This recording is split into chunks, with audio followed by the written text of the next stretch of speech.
Quand on parle d'amour, malheureusement, des fois on parle aussi de rupture et de la période qui s'ensuit. Aujourd'hui, on va parler de cette période post-rupture avec une invitée pleine de bienveillance et de douceur. Bienvenue dans ce nouvel épisode.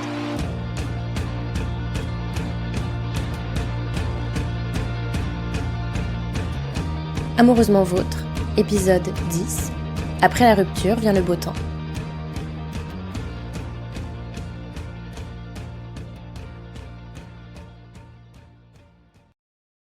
Pour faire cet épisode, j'ai eu la chance de discuter avec Roxane Le Texier, qui est, si tu ne la connais pas, une chanteuse, comédienne, autrice, compositrice et aussi une amoureuse de l'amour. Elle crée et partage beaucoup de contenus hyper vrais, drôles, touchants et poétiques sur les relations, mais elle a aussi créé un spectacle qui s'appelle « T'as fait danser ma planète », un seul en scène musicale sur l'amour, les relations amoureuses, mais également la rupture et la période post-rupture. Et c'est de cette période dont on avait envie de discuter avec Roxane, parce que c'est une période qui peut être, en vrai, tellement compliquée à traverser, pendant laquelle on peut se sentir vraiment perdu et en même temps hyper seul. Dans le précédent épisode, je comparais une fin de relation à un deuil avec toutes les étapes qu'il compose, le choc, le déni, la colère, la tristesse, la résignation et la reconstruction. Et ces étapes-là, elles peuvent être plus ou moins longues et vécues différemment. Effectivement, ces différentes étapes, elles sont vraiment similaires au processus de deuil, excepté que la rupture après peut être aussi vraiment dans le cadre d'un deuil et perdre la personne qu'on aime.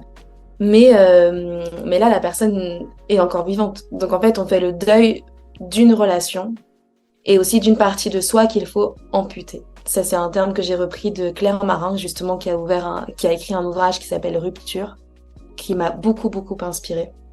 Moi, je pense avoir traversé effectivement ces différentes étapes de deuil avec une grosse phase de sidération qui s'est manifestée de plusieurs façons. Tu parlais de déni et je pense que j'étais vraiment là-dedans parce que j'ai vraiment fait une fuite en avant, en mode ah non, mais je vais hyper bien, en fait, je reprends ma vie en main. Non, je mets sous le tapis. Et puis, j'ai eu un revers de bâton de waouh, je crois que je suis pas dans ma vie.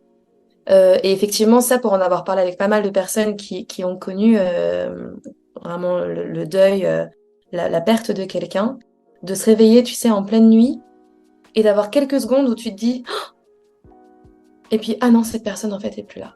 Vraiment eu ça à répétition. Surtout dans les phases de réveil où vraiment je me sentais pas dans ma vie. Et à partir du moment où par contre ça s'est devenu conscient de ok, maintenant il faut que je me redéfinisse, j'ai connu cette phase de reconstruction, de chemin de résilience.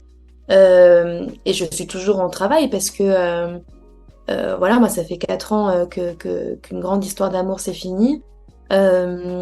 Et encore plein de moments où je découvre des nouvelles choses de moi par rapport à cette rupture. Où je me dis, ok, donc là je vis encore avec certains fantômes, un peu comme si voilà, l'empreinte était encore hyper présente. De toute façon, elle s'enlèvera jamais, cette empreinte.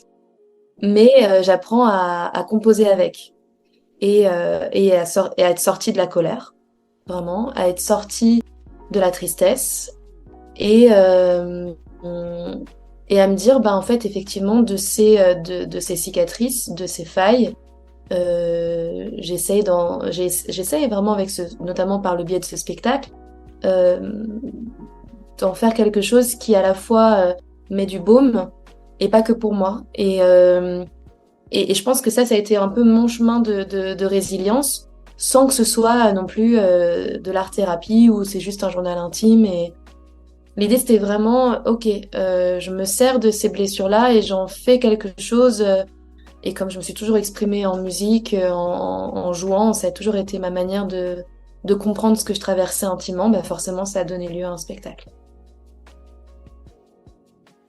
Cette notion de fantôme, elle est hyper représentative des 2 périodes post-rupture que j'ai pu vivre.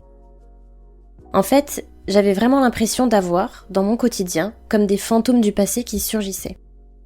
Au tout début, juste après la rupture, c'était surtout des réflexes et des habitudes du quotidien. Roxane parlait du moment où tu te réveilles dans la nuit et tu penses une fraction de seconde que la personne est encore là, Pour le coup, moi c'était surtout des moments où mon premier réflexe, c'était de prendre mon téléphone pour envoyer un message parce qu'il m'était arrivé telle ou telle chose ou j'ai tel truc à raconter.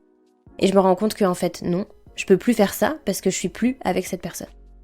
Avec le temps, ces fantômes du passé apparaissaient plus dans certaines circonstances, quand il y avait certains moments qui me faisaient penser à la personne ou à des souvenirs que j'avais avec cette personne. Puis, au fur et à mesure du temps, ces fantômes s'estompent petit à petit pour se transformer au bout d'un moment en empreinte, comme le dit Roxane, c'est-à-dire quelque chose qui est en fait ancré en toi. Je pense vraiment que chaque relation laisse une empreinte sur nous, sur notre vie, notre façon de voir et vivre les choses, et même notre façon de dater et construire de nouvelles relations. Au début de la rupture, c'est hyper dur. L'autre personne est encore hyper présente, sans être dans ta vie.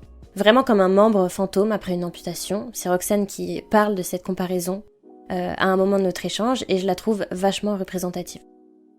Et après, ce membre fantôme, tu vis avec, tu te construis ou tu te reconstruis avec, tu l'acceptes et tu avances à nouveau dans ta vie. Et avant d'en arriver là, ça peut prendre beaucoup de temps, même des années, et c'est normal.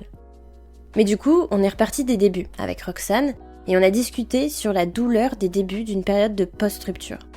Pourquoi c'est si dur ? Et on a notamment parlé de l'idéalisation de l'amour et des relations.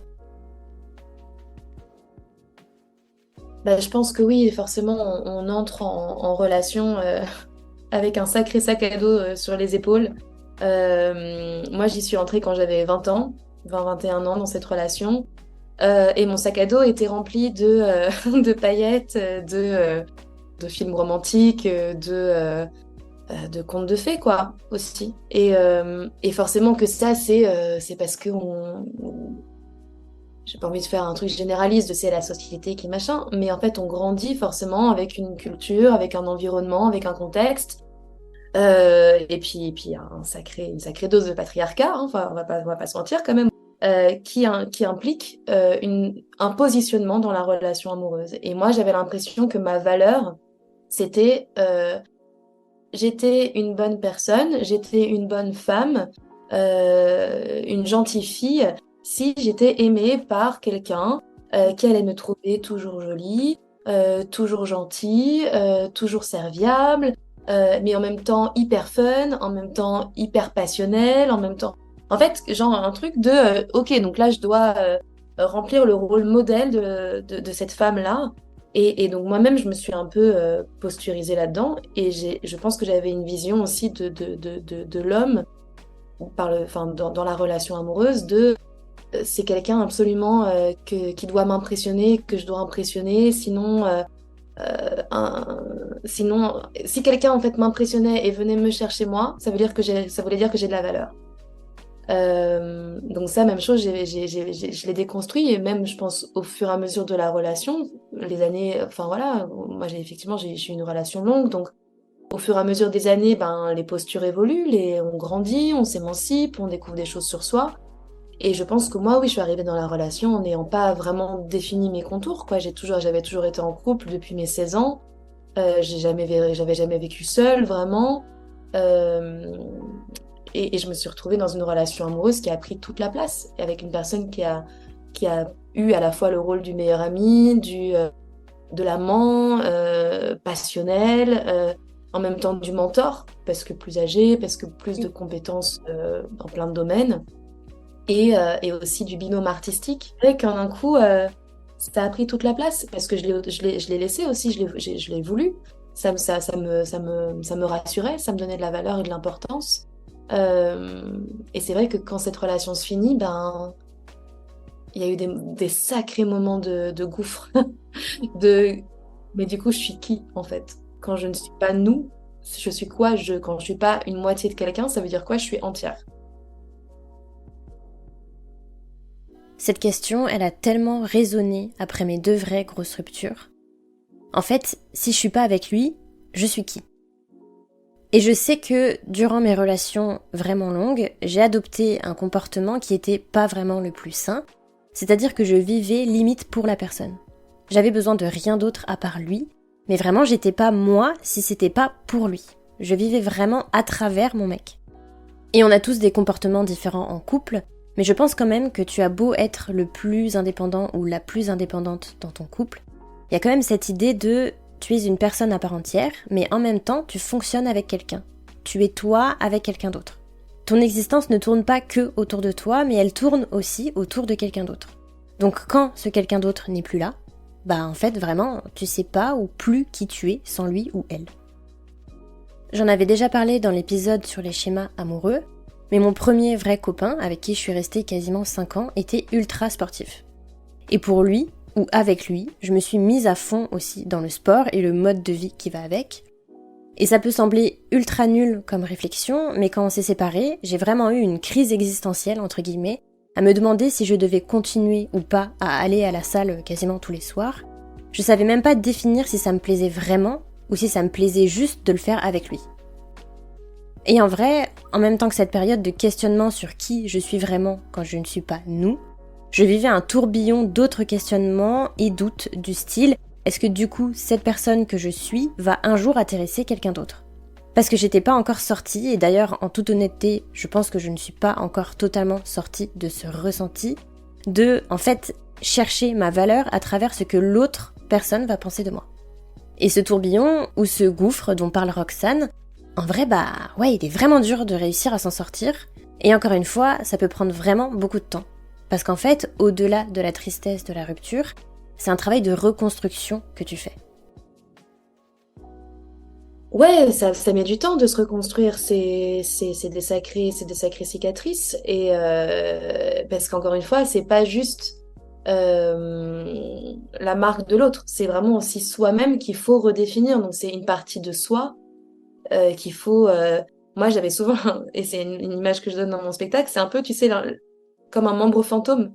Ah, mais en fait, c'est trop bizarre, ma peau, limite, l'odeur a changé. Enfin, il y a vraiment un truc un peu, des fois, de dissociation étrange. Je sais pas si toi, t'as déjà eu ce genre de sensation, mais ouais, et ça, effectivement, parfois, ça crée un vrai sentiment de solitude, de... Oui, dans les faits, ça va, je suis en vie, je suis en bonne santé, j'ai du travail, j'ai de quoi vivre, j'ai accès à plein de privilèges, et en même temps, à l'intérieur, il y a une brisure, quoi. Il y a des fêlures, et ça, effectivement, ça met du temps. Et en plus, quand parfois tu plonges dans le process, tu vois, on parlait tout à l'heure même un peu de dating et tout, de fuite en avant, hein. Moi, clairement, j'ai eu cette phase-là. Ça ne fait qu'accentuer cette solitude et ce vide. Est-ce que tu cherches juste à remplir un truc qui, pour l'instant, ne peut pas en fait être rempli, à part de l'amour pour soi, en fait, d'arrêter de chercher à l'extérieur. C'est tellement plus facile à dire qu'à faire. Mais dans les moments où déjà on est un peu branché sur cette vibration-là, moi, je sais que ça m'a aidé à trouver une forme d'apaisement, d'aller tout le temps moins en quête de l'extérieur et d'aller chercher la valeur à l'extérieur, quoi. Il y a un dicton que je déteste, le fameux « c'est quand tu t'y attends le moins que ça t'arrive ». Et quand t'es en quête d'amour, franchement, elle est insupportable cette phrase. Mais je pense que je la déteste parce qu'au fond, je sais qu'elle est vraie. En fait, quand on sort d'une rupture, comme on le disait, on doit réapprendre à savoir qui on est, mais aussi à s'aimer et connaître sa valeur au travers de nos propres yeux et non ceux d'une autre personne. Et pour moi, ça c'est quelque chose d'hyper dur. Du coup, après chaque rupture, j'ai eu un peu ce réflexe de, comme si c'était une obligation, je devais rencontrer et trouver une nouvelle personne pour retrouver ma valeur à travers quelqu'un. Sauf que ça, encore une fois, c'est pas trop un comportement ultra sain, ce qui a fait que j'ai foncé tête baissée dans des relations qui ne me correspondaient pas, sauf que je mettais tellement d'attentes et d'envie dans ces relations qui se terminaient à chaque fois et qui me remettaient un peu en pleine face mes blessures et douleurs de la rupture. Un petit cercle vicieux bien cool, quoi. Alors que quand tu as fait ton travail de reconstruction, que tu découvres l'amour pour soi, que tu sais qui tu es et ce que tu vaux et que tu es en accord avec tout ça, la différence c'est que tu vas pas chercher et foncer dans une relation coûte que coûte qui n'est pas faite pour toi, parce que tu n'as plus besoin de combler quelque chose. Et je pense que du coup, tu sauras reconnaître un vrai feeling, une vraie connexion avec quelqu'un qui est en accord avec toi.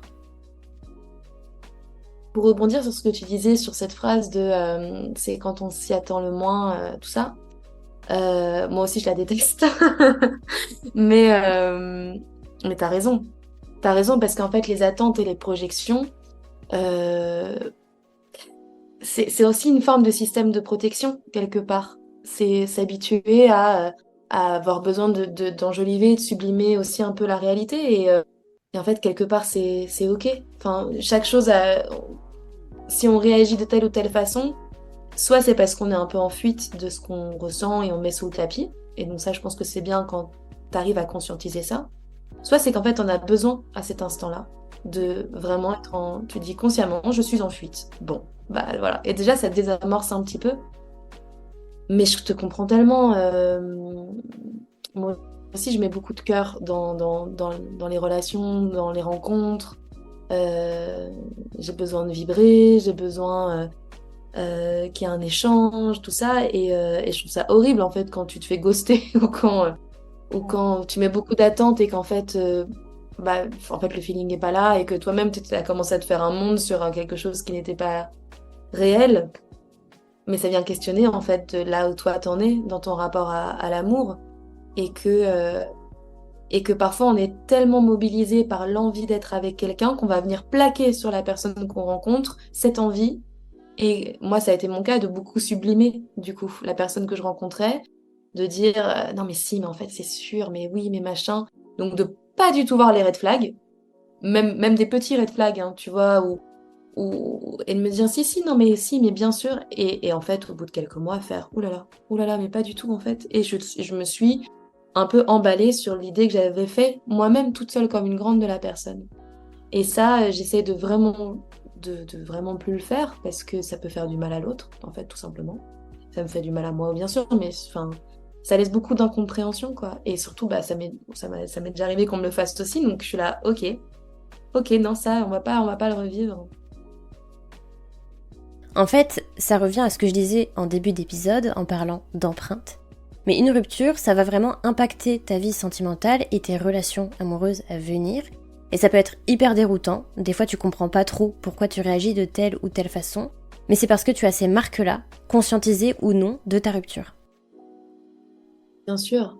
Et puis, enfin, j'ai l'impression, même chose, ça, je l'avais entendu ou lu quelque part au moment où j'étais en train d'écrire pour T'as fait danser ma planète. Mais c'est que chaque rupture vient aussi un peu réveiller les précédentes. Parce que Mm. je pense que ça appuie sur des mêmes blessures, tu vois, de rejet, d'abandon, enfin, un petit mix de ces 5 blessures de l'âme, tu vois. Euh, Moi, ça m'est déjà arrivé, tu vois, d'être en pleine rue et parce que un date que je devais avoir le soir annule, tu vois, 2 heures à l'avance, mais de m'effondrer. Parce que je suis réactivée, ça parle à mon inconscient direct. Parce que même chose, c'est une histoire dans laquelle je commence à mettre un petit peu, tu vois, d'attente, d'envie, d'engouement, je vibre un peu. Et du coup, je me sens démunie. Alors que je pense avoir travaillé, tu vois, je me dis, c'est bon, j'ai travaillé sur moi et tout. Donc, c'est ça aussi, c'est que c'est jamais un long fleuve tranquille et on sera jamais arrivé à un stade où on va se dire, c'est bon, là, j'ai tout compris sur moi, j'ai tout compris à l'amour, j'ai tout compris aux relations. J'ai pas l'impression que ça peut arriver. En fait, on avance au fur et à mesure et les rencontres qui arrivent dans nos vies, comme tu disais, nous apprennent, je pense, toujours quelque chose. C'est parfois hyper dur de le voir sur le moment même parce que toi, t'es juste dans le mal, à juste avoir envie de rester sous un plaid avec des Ben Jerry's et effectivement écumer toutes les applis. Enfin, et en même temps, il y a plein de moments où t'y penses même plus parce que t'es dans un autre flow, parce que je sais pas, t'es en voyage, t'as du travail, tu prends soin de toi. Et, et, et ces phases-là, effectivement, une rencontre peut arriver dans ces phases-là et ça peut super bien se passer, comme une rencontre peut arriver dans les phases de down et ça peut très bien se passer aussi. Moi, du coup, j'ai un peu envie de tordre, tu vois, c'est la même chose, cette injonction ou cette croyance, je sais pas trop comment faut dire, ouais, il faut d'abord vraiment être bien avec soi-même pour être bien avec quelqu'un. Je peux l'entendre, je pense que ça peut correspondre à plein de gens. Moi, je sais que ça ne me correspond pas, parce que je sais aussi que je grandis par les expériences qui arrivent dans ma vie, dans ma réalité. Et que être dans mon monde d'idées de je suis bien avec moi-même, je le fais. Enfin, tu vois, je veux dire, je médite, je fais du yoga, je fais plein de trucs. Euh, mais j'ai l'impression que j'avance aussi quand il y a ces phases d'introspection, mais ces phases où, dans ma vie, j'ai des nouvelles expériences humaines, alors amoureuses, voilà, pour le coup, qui m'apprennent des choses. Et que j'ai pas envie de me fermer en me disant non, là, je suis pas encore totalement reconstruite. Et du coup, je ne peux pas te laisser de place. En tout cas, ça fait pas partie de mon tempérament. Je peux entendre si ça fait partie du tempérament de, des autres. Mais du coup, quand on me sort ce genre de phrase, je suis là genre, d'accord, mais là, peut-être que moi, justement, je peux t'apporter des clés que toi, t'aurais pas trouvé tout seul. J'en ai fait un épisode dédié, mais en amour et en relation, il n'y a vraiment pas de règles. Et j'ai des exemples autour de moi de personnes qui sortaient d'une rupture ultra douloureuse, qui étaient bien loin de penser à rencontrer une personne nouvelle parce qu'il y avait une vraie blessure de la rupture, encore ultra présente, et qui tombent comme ça, à ce moment-là, sur quelqu'un avec qui c'est fusionnel très rapidement et avec qui il y a de l'amour tout de suite. Je connais aussi des personnes qui se sont mises en couple assez jeunes et qui ont fait le travail qu'elles avaient à faire sur elles-mêmes en étant en couple et donc accompagnées par l'autre personne. Et au-delà de ça, et c'est un peu le message que je voulais faire passer dans cet épisode, c'est que dans la vie, mais du coup dans cette période post-rupture vu que c'est le sujet, il y a plein d'étapes différentes par lesquelles on passe, il y a des phases hautes et des phases basses. Ça peut être plus ou moins long et ça dépend vraiment de chaque personne. Faut pas culpabiliser parce que tu ressens telle chose, parce que tu penses telle chose, ou parce qu'une personne a vécu sa rupture de telle façon et toi tu le vis différemment. Ça veut pas dire que t'as un problème ou que t'es pas normal. C'est vraiment une période hyper personnelle qui varie pour tout le monde et tout le temps, et ça se trouve tu vas pas non plus forcément vivre tes ruptures différentes à chaque fois de la même façon. En fait, si on voulait parler de post-rupture dans cet épisode, de toute cette période avec Roxane, et si on t'a partagé nos expériences et nos vécus à nous, c'était pour te faire peut-être te sentir un peu moins seul si t'es en train de vivre cette période, te mettre potentiellement un peu de baume au cœur, te faire potentiellement déculpabiliser, et te montrer ou te prouver qu'on s'en sort de cette période, même si sur le moment ça fait mal et c'est dur. Ça prend du temps et ça demande du travail sur soi, mais ça va aller.